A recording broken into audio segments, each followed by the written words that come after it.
Shalom, ladies, and welcome to Coffee and Connection.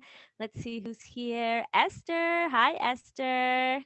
Good to see you. Ah, Leora's here. Hi, Leora. Who else is here?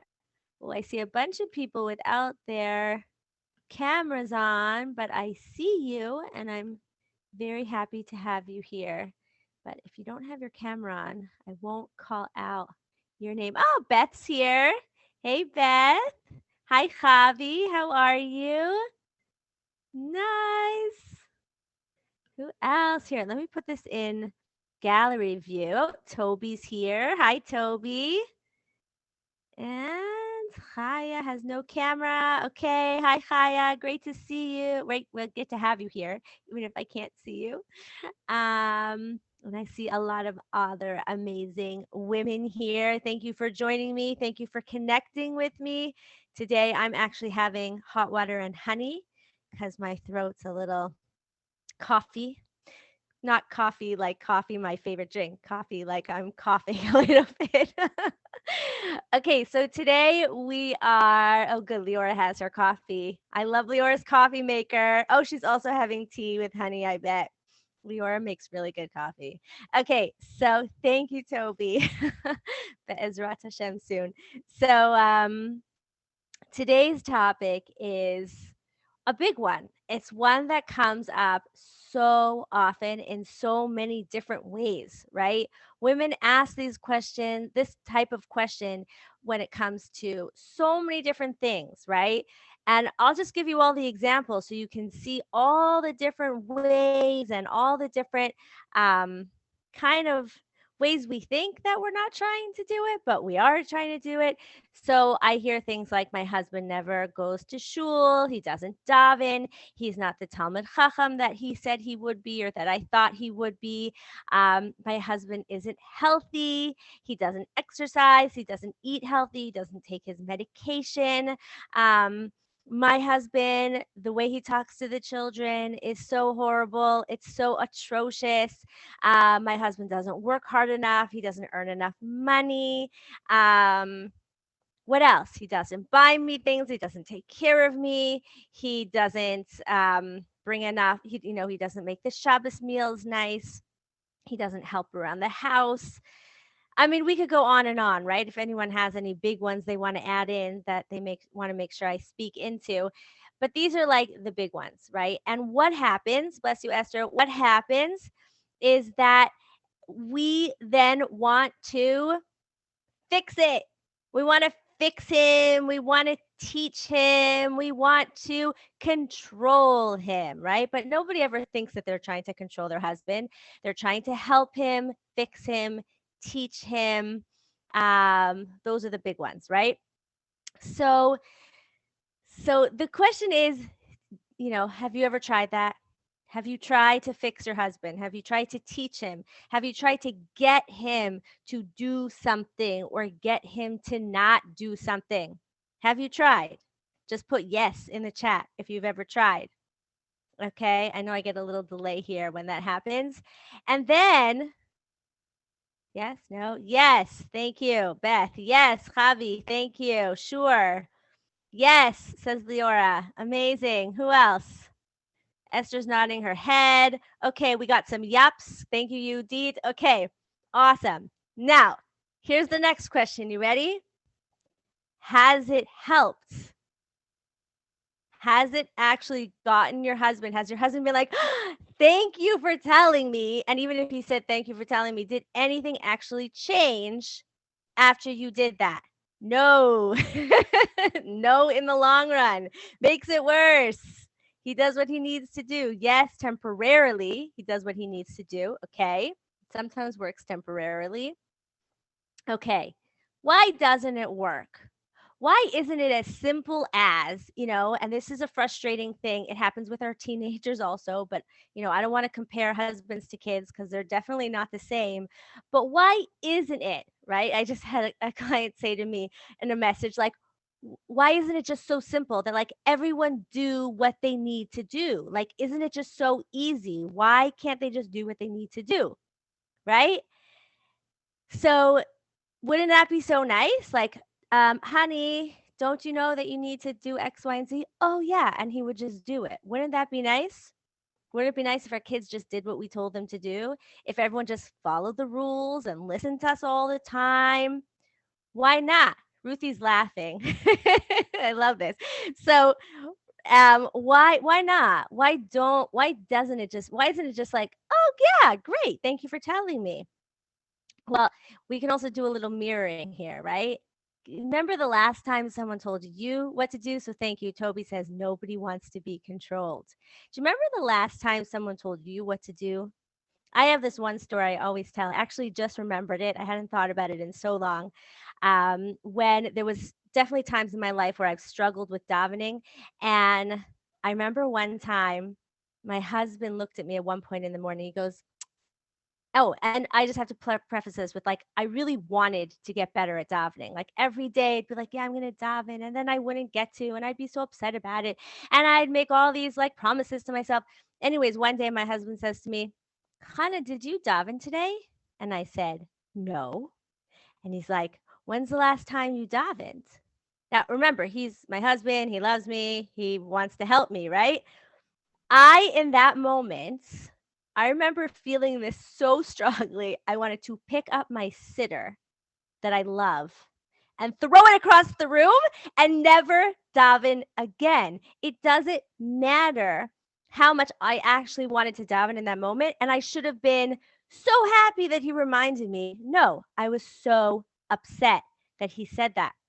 Or the time, you're sitting and eating chips or something and you're thinking, I should probably stop. And then someone says, maybe your husband, don't you think you've had enough? Right? It's just, yeah, Toby, everyone's smiling, right? What in that moment do you want to do? You're like, I'm eating the whole bag. You get off my chips. Where's the next bag, right? Don't you tell me what to do, right? Okay, so now let's put that into perspective and realize that that is exactly how our husbands feel when we tell them what to do. Now, there's an even bigger problem here, which I will talk about, which is that unfortunately, many of us were taught to do exactly that. We were taught, right? What does it mean to be a good wife? Ezer kenegdo. What do you have to do? You have to be the one to push your husband. You have to be the one saying, honey, go to shul. Honey, take care of yourself. You got to push him. You have to be the one to make him do it. So if my husband's not doing something he's supposed to do, it's my responsibility to make him do it. So we're not talking every once in a while saying to your husband, saying every once in a while, oh, did you do this today? No, maybe you've had enough chips. We're talking that many of us say it very often, if not daily. There's a constant nagging, a constant running commentary, a constant assumption that it is our role and our job to push, to help, to teach, to fix, which all of that, ladies, feels exactly like we feel when he, tells us to stop eating the chips, or when did you daven, or, you sure you want to wear that, or whatever it is. Did you just, do you want to be yelling at the kids like that? They feel that, and they're feeling it even more often because we say it a lot. We think we're doing what we're supposed to do.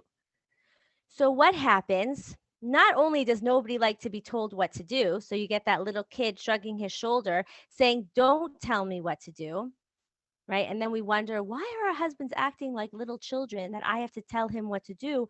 Unfortunately, we may be treating them like children, telling them all the time what to do as if we need to parent them. And unfortunately, that is a thing in our culture of like, your husband is your oldest child, all that. I hate that. Could we just call it like okay, I see there's kids watching too, so I'm not going to use the words I want to use. It's real bad stuff, okay? So our husbands are not our children. Hey, Miriam! Our husbands are not our children. They're our husbands, they're grown men. So, first of all, they don't want to be told what to do. And when we do tell them what to do, they're going to do the same thing we want to do. They're going to shrug their shoulder like that little kid saying, "Don't tell me what to do." They're going to want to throw that sitter across the room. They're going to want to eat the bad food for them. They're going to want to say, don't tell me what to do." And then there's another part of them, and you may recognize this for yourself when people tell you what to do as well, that wants to be loved for who they are. Love me as I am. Everyone wants to know that they are loved for who they are. And if I feel like you're always going to be telling me to be someone else, to do something different, there's a part of me that's going to resist it because I want to know that you'll accept me for who I am. Okay? And the third thing, and then we're going to see how, what happens on the other side of all these. The third thing is that when you are treating someone a certain way, they also act into it. If you treat someone like a child, they'll act like a child. If you have a assumption that he's going to not take care of himself, you're actually going to teach him to not take care of himself, right? If you're always responsible for making sure he takes his medication, or you're always the one that wakes him up for shul, or you're always the one standing there going, "Honey, maybe don't yell at the children," or helping the children when they get yelled at, or if you're always the one saying, "Don't forget to call your mother on Erev Shabbos," then he doesn't have to take responsibility for any of those things, right?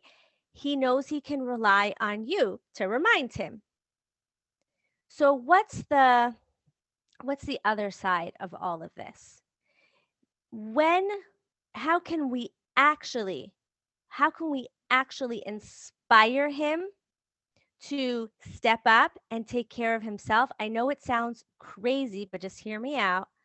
It's actually to let go. Let go and trust that he will figure it out. And even if he's not going to figure it out, let him suffer some of those consequences. We're not talking about punishing him or being evil or saying, whatever, like, I don't care about you anymore. No, it's actually so loving to give someone responsibility for their own selves so that he's not relying on you. Remember, maybe some of you now have little kids, babies. Remember teaching your kids how to fall asleep? It's heartbreaking. It's heartbreaking. I've had babies that would not fall asleep unless they had to cry themselves to sleep. And you could stand there for hours rocking them and nursing them and patting them and putting them down, and they wake up and you nurse them again and you feel, horrible about yourself anyways, and then you try again and it's taking you the whole night and they wake up and then letting them cry and they fall asleep. And I remember my other kids, the older kids, being like, "Ima, how could you let her cry? Like, you have to go in there and pick her up." And I would say to them, "Could you imagine not being so tired you don't know what to do with yourself, and not knowing how to fall asleep? Not knowing that all you have to do is close your eyes and relax a little bit and you'll fall asleep? Could you imagine not understanding to do that?"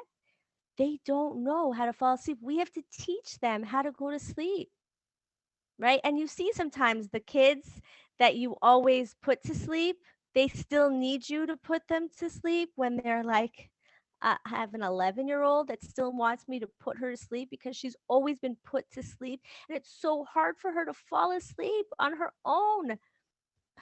Hashem Yivarech, like it's so hard for her to just lie down and fall asleep, and then you sit with her, but then as soon as you get up to leave, she wakes up because she needs you there. So chaval, at a certain point you have to say, "I'm leaving now. and you got to go to sleep on your own. No, just stay a few more minutes. It doesn't matter how long I stay until you learn to, until you fall asleep by yourself. You're going to keep waking up every time I leave, even if it's an hour after you fell asleep. I'll get up and you'll wake up, right? It's actually loving when we can teach our children to fall asleep by themselves. It's loving when we allow someone to take responsibility for themselves so that they can do it and they don't rely on us. They don't need us, right? And here's the big thing, it also stops the the byproduct of all of this, which is resentment. When it's my job to feed you properly, it's my job to get you to shul. It's my job to police what you buy.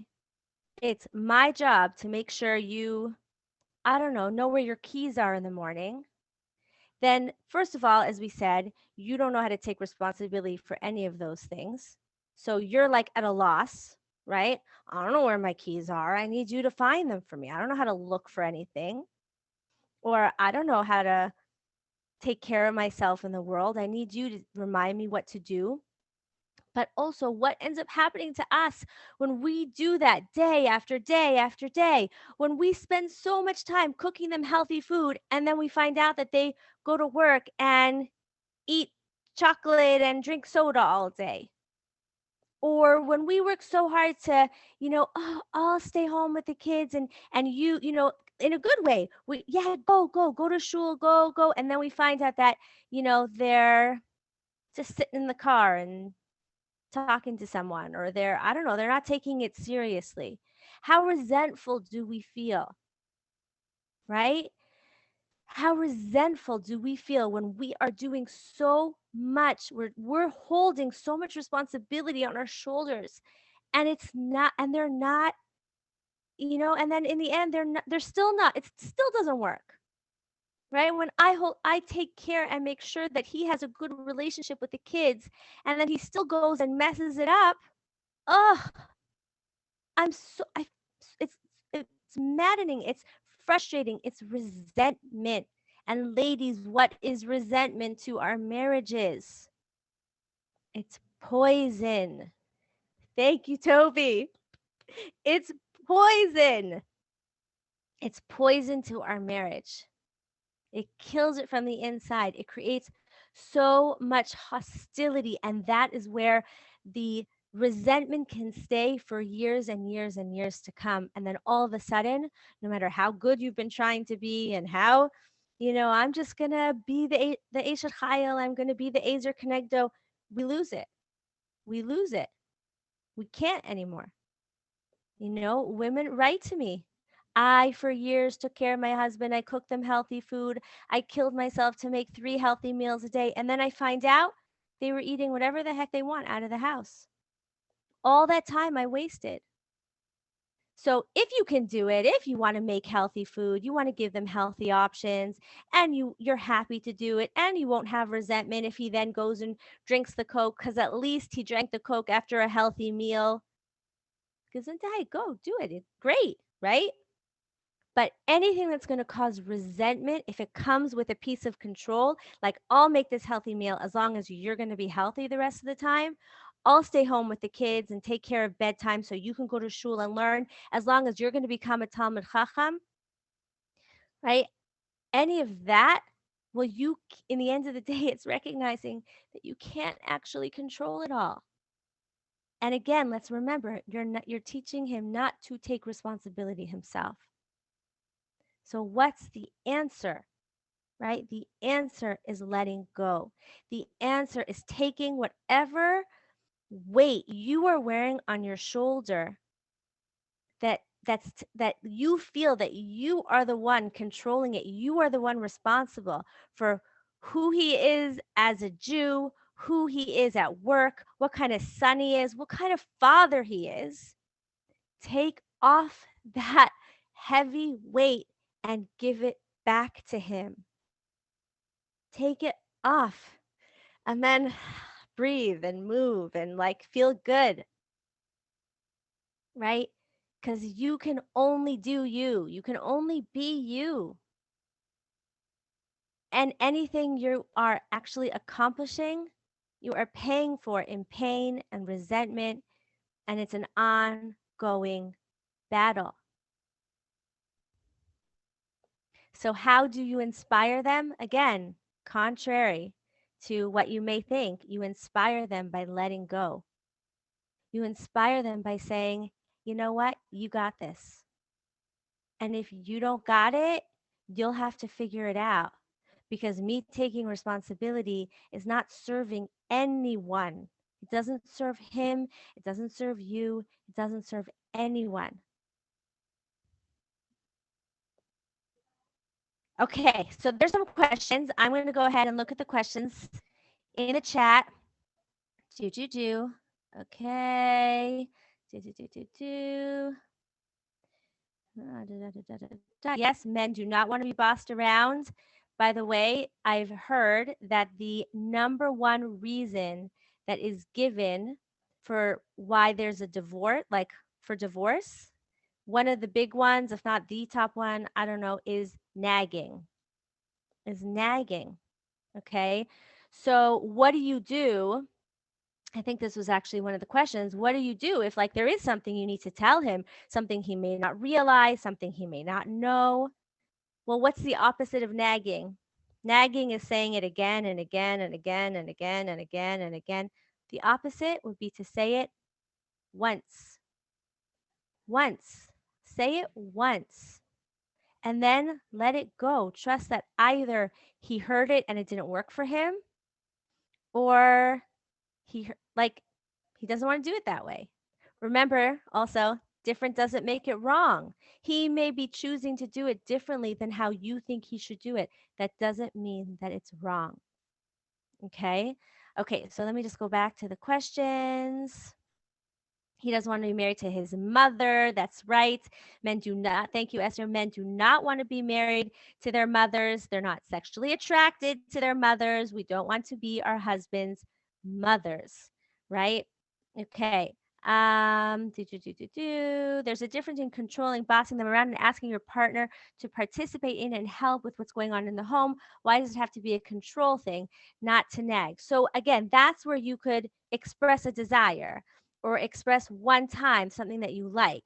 There's a difference between I'm telling him what to do and and there's something that needs to be done in the house and let's try to figure out how to do it. What's one thing that's one very important thing here is to remember that just because I want something done in the house doesn't mean that he wants it, right? My way may not be his way. I remember a woman early in my coaching career, a woman telling me, like, well, of course, I have to teach my husband how to put our children to bed, right? This is the right way to put them to bed. And I remember saying, well, that's your way of putting the kids to bed, but he may have a different way of putting them to bed. And that's okay, right? We get very sure, like, this is where the shoes have to go. This is how the kids have to be put to bed. This is what time we eat. This is how we run a Shabbos table. Who says? You may want that, but you also would need to discuss with him if that's what he wants so you can figure it out together. And the more, just as if you want your husband to help more in the house, I have a whole thing on this, but if you want your husband to help more in the house, it helps for him to feel like it's also his house, right? And that you're not making all the decisions as to how the house looks and runs and all of that. And one other thing I wanted to say on that, but I may not remember it right this second. I don't. Okay, let me keep going. It's how it's said. Yes. What about when it affects me? Like when he needs to draw money for the bank, for example? That's a great question. So again, you can ask him to do it. And if he keeps like forgetting or something like that, it could be this is the thing where sometimes we are asking our husband to do something. Oh, this is what I want to say, but he may not want to do it. It may not be something he wants to do or he can do. He may feel like he can't say no. These are all topics on their own. He may feel like he can't say no, so he says yes, but he really can't. It may be if this is something that comes up constantly to see if you can get the ability to do it on your own so it doesn't become a contention between the two of you. And to make sure that he feels safe telling you, I can't do that. I could do it tomorrow or whatever. So it's not like you putting on him when and how he's going to do something. Okay. What does one do when we feel controlled by others? That's a whole other topic, right? What about when you're the one being controlled? Excellent topic that we can definitely talk about. What do you do when they hang around like they're waiting for instruction? That's a great question. So, some men do that because and that just shows that they're used to being managed, right? They're used to being told what to do. So you could give some suggestions. You could say, well, I would love the dishes washed, and he may say, I don't really want to wash dishes. How about if I do, and just be like, okay, like open to it. You can express some desires, you can express suggestions, but then allowing him to do it in his way is very important, right? That's usually an indication that he feels managed and it has to be done in a certain way. The more you can give him space to do it in his way, the more he'll want to be a part of it. Can you speak for a moment about self resentment and the poison it creates internally? You spoke about resenting one's spouse. Sorry if it's off topic.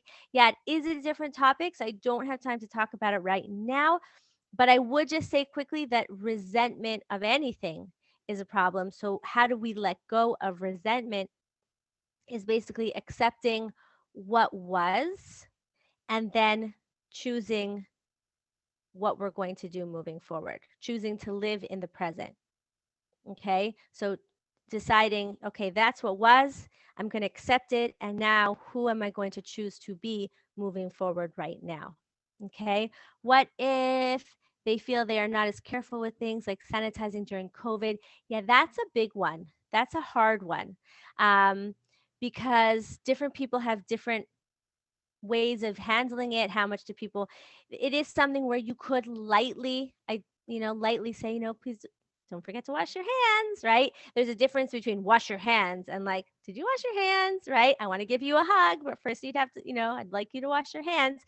And if already, this is where, depending on how much safety you have in the house, it becomes less of an issue. So if you find that you can't communicate about these things, like I want him to sanitize and he's not when he walks in the house, you can work on other aspects of the relationship, creating safety, creating a sense of togetherness, a sense of respect and empathy.